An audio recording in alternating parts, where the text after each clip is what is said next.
So, good morning, everybody. My name's Carl Lehman. I'm the author of the best-selling book, Dream It, Plan It, Live It. And on the screen today, we have a very good friend and client and mentor of mine called Charlie Hutton. Say hello, Charlie. Carl, good to see you, my friend. I hope you're having a good start today. Awesome start today. Thank you very much. And I just want to say thank you very much for spending your time with us today. The objective of this video that we're making today is against the background, Charlie, that basically over the past weeks there's been a huge amount of negativity, a huge amount of absolute verbal diarrhea coming from the press and everything that goes along with that. And really my mission is to try and create a bit of hope, a bit of optimism for, the people out there, whether they be business owners or private individuals. And I made a list of people who are the most inspirational people that I know. And do you know what? You were right at the top of that list. Oh, that's awesome. So just by way of an introduction, Charlie, perhaps if you can introduce yourself, how we know one another, and what it is that you do in your business. Yeah, sounds awesome, Carl. So first things first, thanks for having me on. This is I'm really looking forward to this. It's going to be fun. Anytime we catch up, it's always awesome to bounce some ideas back and forth. So for those of you that don't mean, my name's Charlie Hutton, captain the one-man empire movement here in the UK. And basically what we do is we help male business owners that are struggling, suffering with all the shit that goes on when you're trying to balance life, business, and all that stuff as well, which is really, really cool. And in terms of something like how we know each other, I've been fortunate enough to know Carl for, how long has it been, Carl? 5-6 years, maybe? I think if you add probably another 10 years onto that, it may feel like it's probably a decade plus now. Holy shit, really? Wow. Yeah. So I think me and Carl originally met, and I saw him speak and talk about how to manage money, how to manage funds, and all that sort of stuff. And based on a lot of the things that I'd read, just tied in beautifully with everything that I'd sort of like seen. I mean, I've seen people talk about finances before, Carl, and you sit there, and I don't know what it's like for you, but you just sit there like, Jesus Christ, hand me the gun. Like it's over. And they're trying to ram products down your throat. And it's like, that's not what the money's about. The money's about how we can make this work for us, make for a few. And when you went through your Dream It, Plan It, Live It thing, I was like, we need to have a conversation and get this stuff going. And I think that was the start of the whole thing, wasn't it? Which was awesome. Yeah.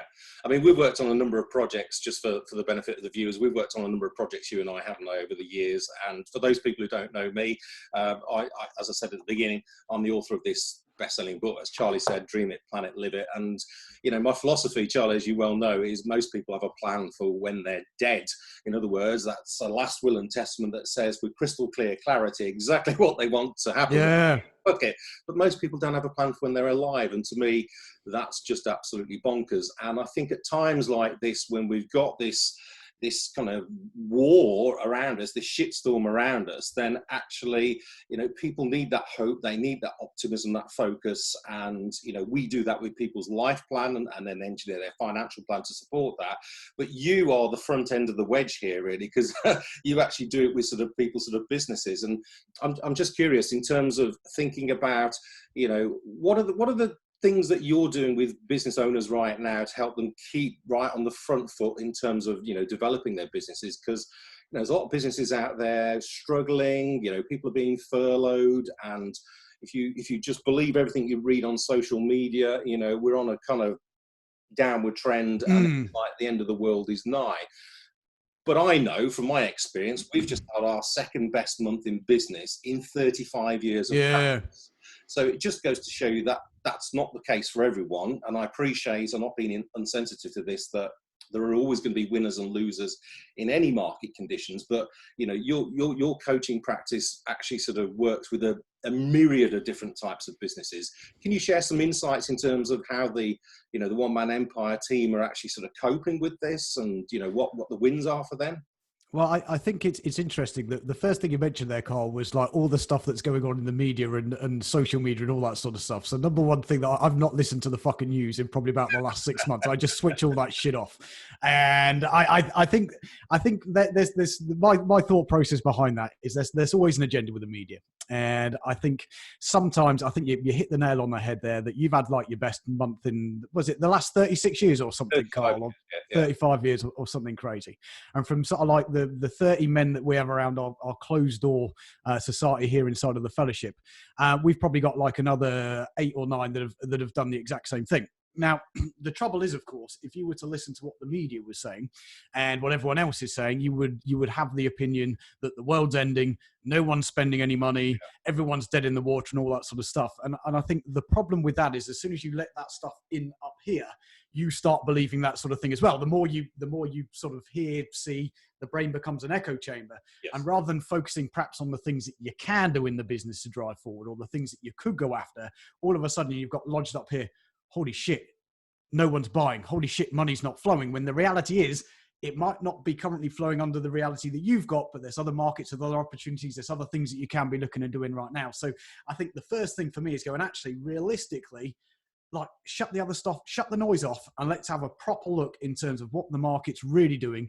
Is your industry really not moving, or is there certain parts of it that are moving, or are there other things that are going on? Because I would probably have you consider that it's not as bad as everyone's making out, and there are opportunities out there, and there are people that are still buying, there's people that are spending money. It's just you've got to make sure that you are focused on the right things rather than the negativity that everyone's sort of like trying to ram down your throat.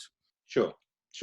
And in terms of the people in the fellowship, you know, are the businesses that have actually genuinely suffered, i.e., you know, they're likely to go to the wall, but how are those people changing things? So, you know, I know one example, but, you know, you must know of others. You know, how are people coming back from the, you know, what was it, you know, a phoenix rising from the ashes? Well, I think, like you said, Cole, we've got a pretty diverse mix of members here. We've got some of the guys that are selling stuff online that are doing absolutely like silly numbers at the moment. A lot of guys in the financial space that are doing really, really well. And then we've got other members that are probably in the more environment where they need to deal with people face to face. They got that sort of thing. And they're, as you can imagine, sort of like the numbers are down, revenues down, and all that sort of thing. Now, that sort of presents 2 opportunities, I suppose. Opportunity number 1 is being actually cool. That now gives me the time, energy, and effort to think about strategically. Too much fucking talk about tactics at the moment, like strategically what we need to do now to sort of like get the longer term push on it. And the second thing it allows you to do is go and actually, are there other things that we can do inside of the business where we can sort of like pivot slightly to sort of like push? So what we found with our members is basically sort of like making sure that we can sit down and go, right, what's the strategic plan here for sort of like the next 90 days? What's the next positive actions that we can start taking to sort of like push and drive this? Now, what we found from one of our guys, in fact, there's 2 people that we've got on. The business, literally, they're in the hospitality side of things. Right. And overnight, as soon as Boris made the announcement, like, as you can imagine, fucking just, we're dead. And I think, again, it comes to when you're in a climate like this, you really get to see how different people react to different situations. And a couple of individuals that I'm thinking about here, you've got that whole sort of like fight or flight scenario that most people tend to happen. And as we've talked about before, you've got that period that most people don't know that happens before the fight or flight, where you just fucking freeze. Like you hear the noise at the night time, and you're like, before you think about getting a bat or just pretending you're asleep, you're like, shit, like, did I hear it? What was going on? So I think what we've seen with a couple of our members here, I don't know whether it's a way that they make up, I don't know if it's a mindset type thing, but they got through that panic thing extremely quickly and was just like, right, fuck it, I'm going to fight. And one member in particular, business went to the wall. Within 7 days, set up a new business, hundreds of thousands of views on YouTube, and starting to make revenue. And again, this is, I think, the difference between some people that are willing to do whatever it takes regardless, and sort of like use this as a motivator to be like, actually, the business is going to come back down the line. And when it comes back, it's going to come back fast. But right now, what's the next positive action that I can take to push this forward? Now, there's this whole thing around positive thinking. And I don't believe that if you're going to sit there under a tree and sort of like pray that money's going to fall out of the air. So it's not like thinking positive. It's going, what's the positive action that I can do here? What's the next positive step that I can take that's going to have an impact today, tomorrow, and all that sort of stuff? And I think that's where that transition needs to be, Carl. And I think that's where most people are struggling because they're still stuck panicked, and you've got to pull yourself out of that panic state and be like, right, cool, shit's happened, it is what it is, what's the next positive thing that I can do here? Yeah, that's really interesting, Charlie, because I was talking to a business lady yesterday, And obviously I'm down in Devon, so things can be a little bit more bohemian down here. And that's not disparaging to any of my Devon friends who are watching this. But she was talking about, there's a lot of things like The Secret and, that kind of law of attraction, and expecting things to just, they call it the flow, don't they? Yeah. Expecting things just to fall in your lap. And I said, well, the thing is, I said, if you just sit there thinking good things, nothing's probably going to happen. God has given you, absolutely unique gifts. If you actually use that, yeah, here, if you actually do the stuff, then good things will come your way. And I was listening to another coach recently, and he said to me, Carl, he said, all it takes is 4 inches. And I didn't know if it was a euphemism. He was explaining that this area here is the most valuable area on your body. And he was saying, what goes on in here? And for people who know me, I'm kind of married to a clinical psychologist, and I'm not. So I'm not a clinical psychologist. I'm not qualified to say, probably what I'm about to say. But what I do understand as a trained coach is that essentially you have an internal locus of control, and there's an external locus of control. And the thing that really resonates with me right now, and I don't know if it does with you, Charlie, is the fact that there's all of this stuff going on out there, and we can't control that. And it can help people feel anxious. It can help people feel distressed, and it can make them feel out of control. But the one thing that we can choose is our internal locus of control, the kind of conversation that goes on in our minds here. And there's a guy called Brian Tracy, who I'd encourage everybody to kind of follow his stuff. But I did his Psychology of Achievement course probably when I was about 21. So that was like centuries ago. But anyway, one thing that he taught me was whatever you keep in your mind on a constant basis, good or bad, good or bad, will eventually become reality. So guard your hearts, guard your minds, because it's one of those things that, you become the victim of what you actually think about on a long-term basis. Plus the people that you surround yourself with. 100%. So, I mean, for me, as a principal of a financial planning practice and a published author, I have a team of people around me. But I have to say, one of the things that I found to be beneficial being part of the one-man empire is that, what's the expression? You become, the value of like the 6 or 7 people that you spend time with. Some of the guys in the team, absolutely, we get great energy. I know you and I are probably wired similar in that respect, but we get great energy from them. But it's the kind of strategic thinking, the clarity that they have. They don't have the baggage in your business, and it just helps you to be in a better place mentally. And that's why I wanted to do this series of sort of videos, because I just thought, actually, some of these people are probably not exposed to that type of stuff. And, there might be people there thinking, what the hell are these guys on? But actually, the evidence shows that it works. Well, I think you're 100% on the money. Like I've always been a big believer in sort of like surrounding yourself with I like being the most stupidest person in any room. Like I'd like, if I've got a choice, if I'm going to go somewhere, I'm like, right, put me somewhere where I'm going to be an idiot, because that way I can soak up more from everyone else. And I think it's kind of interesting when you put yourself in a room or just an environment with other individuals, because you can sort of like see stuff, you can hear stuff, but it's not until you sort of like sat across the table from someone else and you can physically see that individual that just looks like another human being or another man is doing something that you thought before was impossible. Yeah. And now all of a sudden you're going, well, holy shit. If Carl can do that, then like, why can't Carl's just like a normal guy? Like, why can't I? So we got one of the guys that sits around the table here, a guy called Raj, super nice guy, really sort of like on the money with what he does. And until he joined the group, you could have asked the sort of like the other 30 guys in the room, like, guys, do you think it's possible to have your own TV show on Sky? And everyone had been like, no, that's going to be like really difficult. It's near impossible. Raj joins the group, who just so happens to have his own TV show on Sky every single Saturday night, and everyone sits there and goes, well, fucking hell.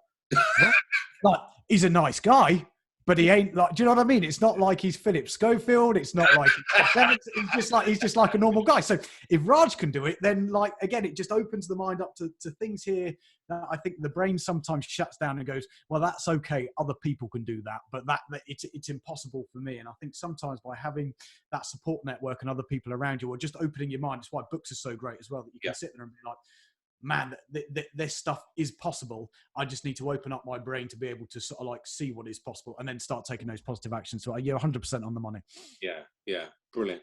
I mean, knowing us, and as we are in our businesses, are there any observations or any questions that that you want to sort of put to the people, as it were? Well, in terms of like what they're doing right now, or what next best steps are, or what are you thinking? My friend, we got no agenda here today. So, Loose cannon firing off. I'm kind of interested on your thoughts, Carl, from, let's say, like a financial standpoint, because I know here from let's say a business standpoint, a lot of the stuff that I'm seeing people talking about is sort of like, let's say it's knee-jerk reaction. So like everything's happened as it's happened, and I don't know if you've seen it on sort of like the LinkedIn stuff, but a lot of people are knee-jerking and they're putting tactics and things in place that are going, right, all of a sudden we were this thing, and now we're going to start bolting this on. We're going to start bolting this on. And it's like quick tactics to try and sort of like fix the current problem, rather than sort of like the strategic side of stuff, which right now, I think it was Sun Tzu in The Art of War that said, tactics without strategy is the noise before defeat, which is so important right now. Like, do you see that from like a financial market side of things? Is it the same sort of long-term thought process? Or is it like what do you see the market doing, and what are your thoughts in terms of how people should be reacting? Is it the same, I suppose? Yeah, I guess you need a cool head, and it's one of those things that, in the course of history, there have always been, catastrophes of one sort or of another. Obviously, in people's recent memories will be, 9/11, the Gulf War, and things along those lines. And those are different types of challenges, aren't they, to what we've got today? But in the midst of time, there's been the sort of flu epidemics and everything that goes along with that. The bubonic plague, so it's one of those things that, there have always been challenges. And whilst I appreciate right here, right now, we don't have a frame of reference for kind of what's going on. So, I read a lot of stuff in what I call the financial porn, because you got every man and his dog who thinks he can predict the future. And the reality of the situation is, if you speak to 10 different economists, you'll get 10 different answers, and not one of them has a crystal ball. But, some people might know, but I trained as a, National Coast Watch officer recently. And during my studies of, charts and sort of tides and all the rest of it, something just really kind of hit me square between the eyes.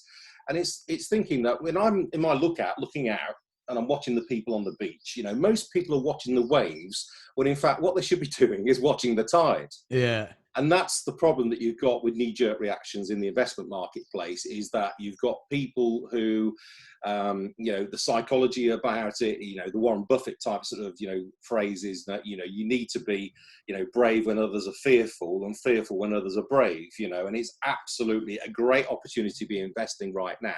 And that's actually what our smart clients have been doing. Yeah. I would say probably about 70% of my own personal client base caught the bottom of the market, or very close to the bottom. Yeah.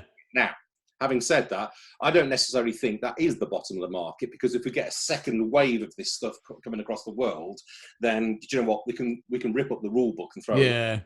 But what we have got is clever strategies to make sure that in those volatile times, we can still make, a rookload of money. Yeah. We've got some clever strategies to do that. All of this is just focusing on the here and now, and the nuts and bolts of sort of economic stuff. But what's not changed is that the vast majority of the population will survive. The vast majority of the population will still have needs, wants, drives. They'll still have a bucket list that they actually tick off. And actually, if they've never had a bucket list, now's the time to get one together, because life is not a rehearsal. And, we absolutely can appreciate that, can't we, right now? I mean, sort of, there are people that we probably know, or people, one step, a generation above, that actually, people are passing away, and that is to be sad. But it does focus the mind. And one of the things that we've been talking to people about is getting first things done first. And what do I mean by that? I mean, there's a number of sort of key foundations upon which your financial plan should be built upon. Number one, and not to scaremonger people, is wills. Wills and lasting powers of attorney. I know in my little phrase I say most people have a plan for when they're dead. It's called a last will and testament, but most people don't have a plan for their life. But that's not actually necessarily the case. People don't think they're going to die. They think they're invincible, don't they? Yeah, 10 feet tall and bulletproof. But now is a great time to be reflecting on, actually, if the shit hits the fan, what do you want? So if you're in business right now and you're watching this, if you've got kids right now and you're watching this, and you don't have a last will and testament, do one. I'm looking at it. It's absolutely critical. A lasting power of attorney. A lot of people think these are things that should be done just for the old, grey, wrinkly sort of people. That's not the case.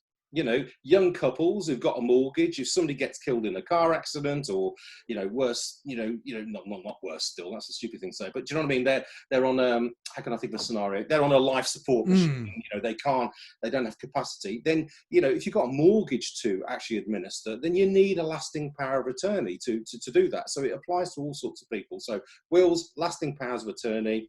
The other thing is, I talk about it, that is to make sure that if you fall apart, your financial plan doesn't fall apart with you. And I know you and I have had this conversation over the years. And most people don't like to talk about catastrophe, do they? Because it's like head in the sand. I don't want to talk about this. It's death and critical illness. I don't want to go there. But my view is, take 1 hour out every single year and talk about all the shit that can go wrong, and let's circle it off and make sure that it's all protected, and then the rest of the time you can just relax. So things like life insurance, critical illness cover, we seem to be doing an awful lot of that at the moment. It's because people didn't think that there was any threat to them, and all of a sudden they're going, do you know what, I could actually die. Funny that, it's part of life. So we're really busy actually in doing life insurance and critical illness cover and we've got clever ways that we can do that with company directors, that it's really, really tax efficient. So for me at the moment, it's about getting the building blocks in place for the majority of the people. And then the affluent clients, it's about actually them taking advantage in the markets, because the markets are depressed, and let's get their kind of wealth management strategy pulled together and get their freedom fund really, really going. So you said at the start there, Carl, which is kind of interesting, sort of like approaching stuff with a clear head.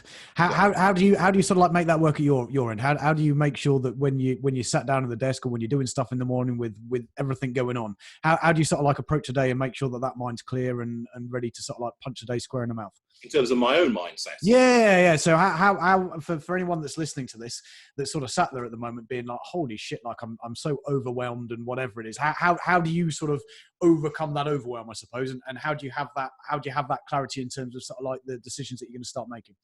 Well, like the Stephen Covey principle that you said earlier on, it's about beginning with the end in mind. So yes, you need to have some clarity about what the future looks like for you. And I appreciate that actually, the journey might change. So, if you think when a flight takes off from London Heathrow Airport and it's heading towards sort of, New York Airport, whichever one you pick to choose, the plane is always having to make counter corrections, isn't it? Because of winds and all the rest of it.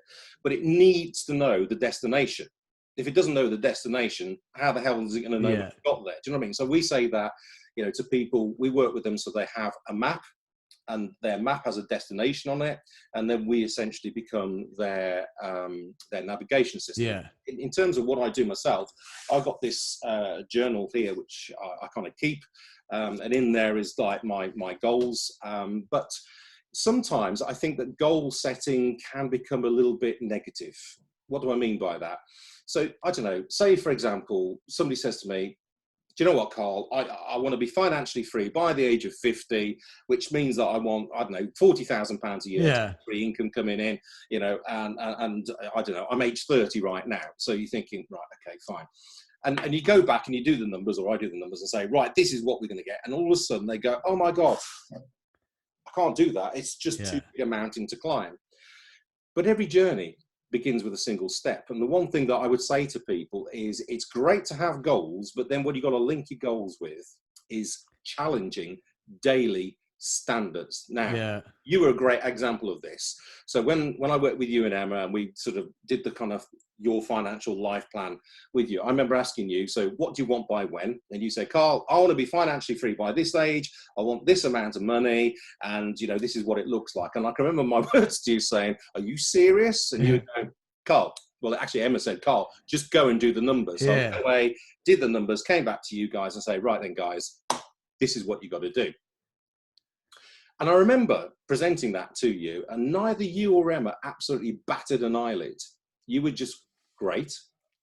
Thanks. We now know the truth, which is brilliant. And what I've seen over the many years now is that you then changed everything that you did on a daily basis to make sure that you got there. So there was this big, scary goal out there, and you think, oh my God, I can't do that. But actually, when you know the truth, the brain is a funny thing. It's a great thing. Yeah. You start asking it challenging questions. You might not have the answers, but the answers start coming to you. It's the reticular activator system, which a lot of people know about that. And so therefore, the simple thing here, Charlie, is basically having challenging daily standards that will get you to where you want to be. And the reason why I say challenging daily standards is most of what we achieve, or not, as the case might be in life, is down to habits. Yeah? So, 100%. We just, we get up in the morning, don't we? And, sort of brush our teeth or breakfast, whatever. Those sort of things you don't kind of think about. They're just an automated system. And unless you automate this, it doesn't happen. But it's having those daily standards so that if for one day you kind of screw up, the following day you can go, do you know what? It doesn't matter. Today's a new day. I'm back on it again. Because I worked with a guy, probably about sort of 20, 25 years ago now, who was an international authority on goal setting and all that kind of stuff. And do you know what? I used to get to the 31st of December every year and think, my God, all it did was remind me of all the stuff that I hadn't done. Yeah. And it was negative. And I thought, I've got to find a different way of coping with this. So yes, I needed the end goal in sight, but then actually what I needed was little simple bite-sized chunks that I could do along the way. And you know what? Anybody can do it. You don't need a footballer's salary. You don't need to win the national lottery. Yeah. It's just the little things that make a big difference, as we say. Well, I think that's really interesting. And I think, as you say, it's sometimes if you have too big of goals, it can come across negative. And it brings me on to your planet that you've got there as well. Because I work exactly the same way. So I like jot stuff down on a daily basis. And I think that's a really, really important thing in terms of staying focused as well, whether you do it every day or every week, in terms of writing down the stuff that you have achieved or writing down the stuff that you have done. So when you get to whether it's the end of sort of like 30 days, 90 days, 12 months, I think sometimes you can sit there and be like, so Carl, what have you done over like the last 90 days? And you try and record in the back of your head and you're like, well, I don't feel like I've really achieved much. And if you've got that actually stuff written down, and we sat down with a member before this whole thing happened. And it was like, guys, talk us through what's happened over the last 90 days. And it started, and we still sat there like 5 minutes later, and they're still going through. And then they looked at each other and they were like, holy shit, like I didn't realize that we've got so much stuff done. So I think it comes back to that again. It's not necessarily positive thinking, but the brain will sometimes trick you into thinking that like the default situation isn't as good as perhaps you might think it is. And it's sometimes been affected by, holy shit, like we've got all of this stuff done. That's amazing, which again picks you up, feels you a little bit more positive, and pushes you forward for like the next period or the next goal or whatever that drives through, isn't it? It's interesting how it goes.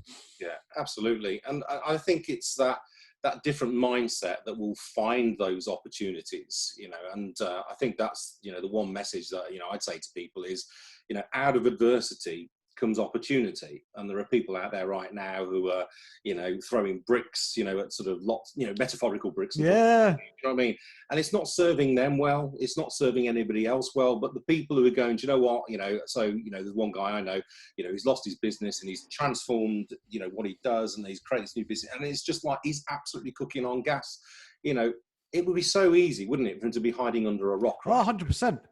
Well, it's, in fact, as you can imagine, the way I speak, we get quite a few trolls online, especially on Facebook, in terms of, I know. I don't normally beat around the bush.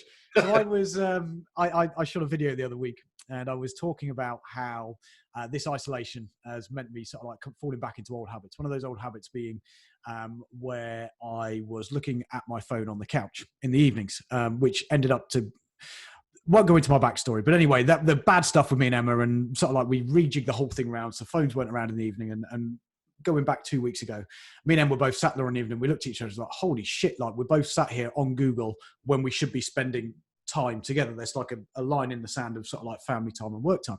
So I was talking about this on video and sort of like making sure, or trying to make people aware that you've still got to have hard work, home divide, even with what's going on. And that I've now sort of like resorted to locking my phone in the drawer, sort of like in the evening when it goes on. So I get this comment from this guy, and he's like, that's all very well and good, but what if your friends and family need to contact you on your mobile phone in an emergency?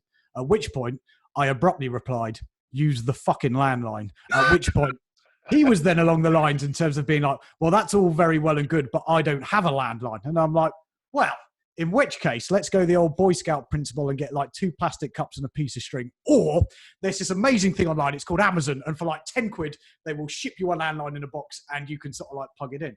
But what the reason I wanted to tell that story was that, again, I think it shows like the mindset between 2 different kinds of people. You can take the one person that you stick them in there, and surrounded by the right people, they will actually find opportunity and they will thrive. And they go, actually, I'm looking for answers here and I'm looking for opportunities. The flip side of that is the guy that I've just spoke about that might be sat there, might be getting in shit with his spouse at home because he's always on the phone, that rather than going, okay, what's the opportunity here? Or what's the thing that I can do? Or what's the next positive action that I can take to fix this? AKA, I could quite easily put the phone in the drawer and I could go and get a landline, or I could buy another phone or whatever it might be. The default response is basically shut us down and I don't want to listen and I'm just going to throw up excuses. And again, I think that's sort of the panic that we're in at the moment, but it's just trying to understand really that if you are in that mindset, there is no way like we could all sit here and come up for reasons as why you can't do something, but we got to start looking at reasons going, well, how can I make this work? What are the things here that I can do? What are the opportunities? Because there's so many opportunities out there at the moment. It's just not even funny, like what's available and what's happening. I think you're really insightful in that regard. And as you were talking now, I was just thinking, that those are kind of automatic programs that people are working on in terms of their operating system up here, but you can reprogram the mind, and that's a great thing. But I'm just curious, looking forward from now. So today is I can't even see it on my, what was it, 22nd today, isn't it? I should remember my birthday a couple of days ago. So today's the 22nd of April in the year 2020. So, thinking 12 months from today, how do you envisage, what's your vision of what it would look like in, 12 months time in terms of your business and the opportunities that are there for people, Charlie? Well, I think in terms of opportunity, I think the biggest opportunity there is right now for anyone that's running a business is the ability to advertise cheaper than you've ever been able to advertise them before. Because the default thing for most people, as some people that are listening to this have probably experienced, you're going, shit, cash flow. And you sort of like pull back on everything that sort of like that doesn't need spending on advertising, normally being the first one of those, which of course, supply and demand in the advertising market, Facebook, Google, and whatever it might be, you can now buy that for ridiculously cheap. But again, I think the opportunity that creates is more long term. So for example, here, the stuff that we're advertising, we're spending money today, which we normally expect to see a return on in, let's say, sort of like 30 to 90 days. We're probably going, well, realistically, we're not going to be seeing a return on that money for sort of like 9-12 months down the line. But if you start thinking, and whether it's, what's the best way to describe this? Vulture type thinking, that I think there are people in markets right now that haven't got the right mindset, that have probably come into this situation. And for the people that are thinking the right way, you're going to be coming out the other side of this with much less competition than you had before, because people are actually going, fuck it, I thought I had a business. Actually, I didn't have a business. I just had a job. And I'd now, having seen how volatile the business is and how unprotected I am, I don't actually want a business anymore. And therefore, I'm going to go back to having a job.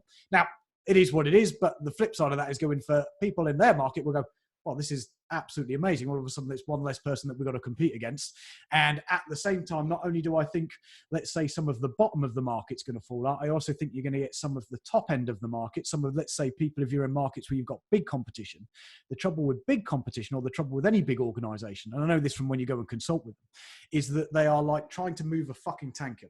So when the market does pick back up and when things do need to get going, it's so slow to be able to move to stuff because they've got like 30,000 employees, they've got HR, they've got legal issues, they've got to get all this stuff done.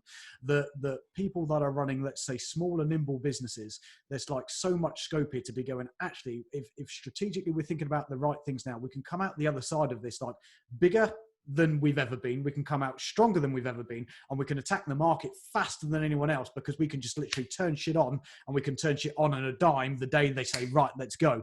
Whereas everyone else is still sort of like sat there going, right, we need to get our 300 strong workforce. We need to get them all back into the office. There's logistical nightmare. So the 3 weeks that it takes them to do all of that, we can be like, awesome. We're like ahead of the curve already, and we're doing that in an environment where there's less competition in the marketplace, which again is just approaching it the right way. So I think there's huge opportunities for the right businesses that are doing the right thing. I think there's if you're in a market where the bottom's fallen out of it, as we've talked about, I think there are things out there that you can do, that you can pivot, that you can change. And I think really 12 months down the line, I think things are going to be different. I think we'd be silly to sort of assume that everything's going to stay the same and all that sort of stuff. But I think that brings opportunity as well. I suspect there was going to be a huge demand in people wanting to have automatic sliding doors over the locked doors. I also suspect there's going to be a huge demand for people wanting sanitizing services. Do you know what I mean? It's all this stuff that before wasn't needed that people are going to be there. I think it's going to be cool. I'm really, really excited about it. And I'm really, really excited about the members that we've got here and probably other members that we'll bring on board that have got that sort of mindset as well. I think it's really, really cool. I mean, we've definitely seen this in our client base as well. There are those people who are in business, but one of the things I've kind of lectured them on over the years is to make sure that you have this war chest. I mean, in financial terms, they probably call it an emergency fund, but I know you renamed it the Holy Shit Fund. Explain that to everybody. In essence, I think there are actually three pots that you should have in terms of your financial planning perspective. One is this here. It's the short-term bucket. It's the Holy Shit Fund. It's the war chest. Whatever you want to call it that. And you've got the other one down here, which is the kind of freedom fund, and that is enough money to enable you to be optional at some point in the future. But what we've really seen with our clients, working with them, is the people who've had their war chest absolutely in place, they're able to step forward now with confidence and take advantage of opportunities that actually other businesses have not been able to do. They've been able to invest in the markets at the lowest points that has been in a long time, and they've been able to do that in confidence because they've got this fund there. So, it's one of those things. If you get your ducks lined up in a row, there's a reason why we say to people, you need that bucket there, you need that bucket there, and you need that bucket there. Because then it just becomes, money grows money, doesn't it, really? And, 100%. Make sound strategic business decisions. So. And I think you've hit the money on there from a personal standpoint, Carl. And I think that's probably something that will change from let's say a small business owner entrepreneurial side of things as well. All of a sudden realization that I need to have sort of like a really, really clear understanding on cash flow, like the ability just to give the accountant the books at the end of 9 months, or that the accountants are going to give me like management reports on a month and they just never sit there. It's going, actually, I need to know and I need to understand where the cash flow is in the business, what that looks like on a month by month basis, so that there is money that's being put away. So there is money that's being invested in the right place. And so should the shit hit the fan again, second wave, third wave, whatever that might be, I'm going, cool, I've got this pot of money that can keep people in the business, that can allow us to push through it and all of that sort of stuff as well. Like you say, it's extremely powerful and means you can make some really, really confident decisions where everyone else is sort of panicking. Absolutely. And I think you then attract sort of good people to your teams, don't you? No, 100%. Because I know that obviously when the proverbial hit the fan, people said to me, well, where do we stand and all the rest of it? I go, you don't need to worry. We're good to go. The cash reserves in the business are excellent. We this last 5 years, we haven't got a problem. And watch their facial responses was just like, oh wow, I'm not going to be furloughed or whatever it might be. And I'm going, no, actually, we're probably going to be busier than ever. So with me. So I guess just in closing, really, Charlie, I'm just mindful of your time. And, are there any sort of final comments that you want to say, any little pearls of wisdom, or indeed just anything that you think would actually sort of add value to the people who are listening to this video today?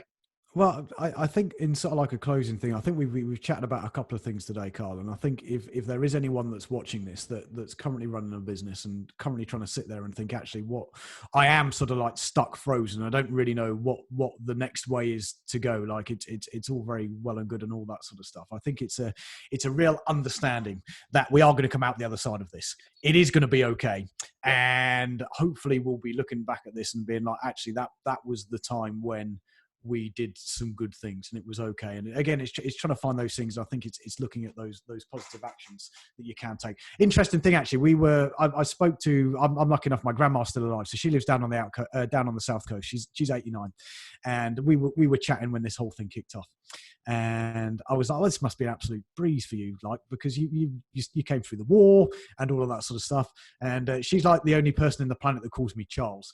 So she's like, Charles, I tell you what, it was kind of interesting actually, because I remember looking back on the war, and as a child, I don't have like a bad memory of it. And I was like, well, that's absolutely amazing. And I was chatting to a couple of other our members as well. And I was going, actually, this is an opportunity for us with Barney, who's 6, to be like, actually, I want him to come out the other side of this, and not it being like, oh my God, there was a load of stress, there was a load of panic, there was a load of this. I want it to be like, actually, during that time, I got to spend a load more time with mum, a load more time with dad. We got to set up a YouTube channel. We got to play out more outside. Do you know what I mean? It's all that stuff. And again, there are things that are going on there, but at the same time, it's going, what can we do to see the opportunity and the stuff that's there? And I think it is sometimes looking at the bigger picture, like we've talked about today, rather than being sort of like focused on the immediate things that are right here in front of our face all the time.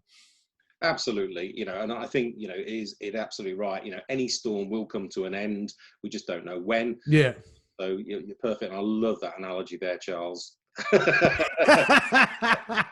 your grandmother, that's just absolutely brilliant. It's interesting. I mean, my mother caught the Second World War as well, and she was one of 14 children. So, but actually, my aunts and uncles, when I was growing up, the sense of fun that it had, the sense of the sense of resourcefulness, that's all the good stuff that comes out of this adversity. Well, that's it.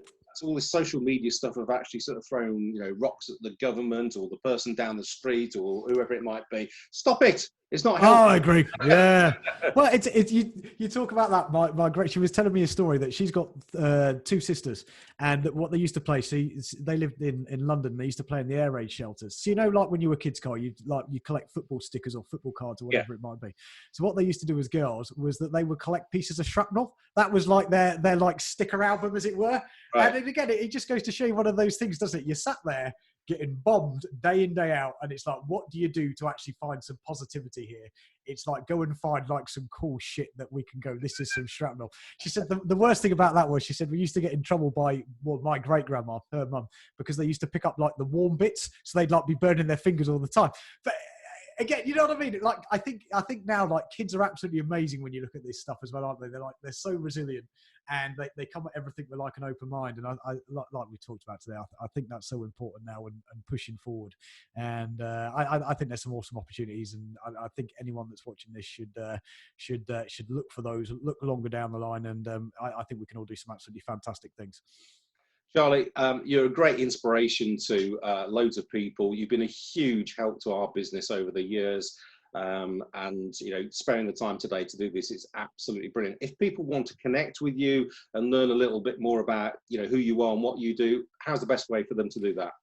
Best way to do that is probably the best way to do that is to go to www.watchthedocumentary.com, which is www.watchthedocumentary.com. There's sort of like a 45 to 60 minute documentary where it sort of like talks through what I do, how I do it, and more importantly, gives you the whole backstory and the shit show that was my life, and how that got turned around and all that sort of circumstance as well. So that's probably the best way to sort of like enter our world here and see what's going on. And if anyone wants to sort of like connect to me personally, LinkedIn's probably the best way to do that. Drop me a message, and Sue can get that through to me when we can sort of like go from there. Brilliant. Well, thanks ever so much for joining us today on the call, Charlie. It's been an absolute pleasure having you on. And, I can speak from sort of personal experience that, working with you and the team has helped transform our business over the last sort of 5, 6, 7 years. So absolutely, recommend that people sort of reach out. Don't be put off by the effing and jeffing. He's actually a really good guy. Well, Carl, I appreciate that. It's been awesome. It's great to catch up as always. I always love chatting to you because just the energy that comes with all this stuff is amazing. And just to echo, thanks for all of your help and support as well. I don't think we'd have the confidence to make the decisions that we've been making over the last few weeks if the money hadn't been strategically put where it was strategically put, which again is what this whole game is about, isn't it? Absolutely. Brilliant. Thanks, Charlie. Carl, you're a good man. Have a good rest of your day. I'm going to go get another coffee, and we'll catch you in a bit. Cheers, mate. Take care. Bye-bye. Bye for now. Bye.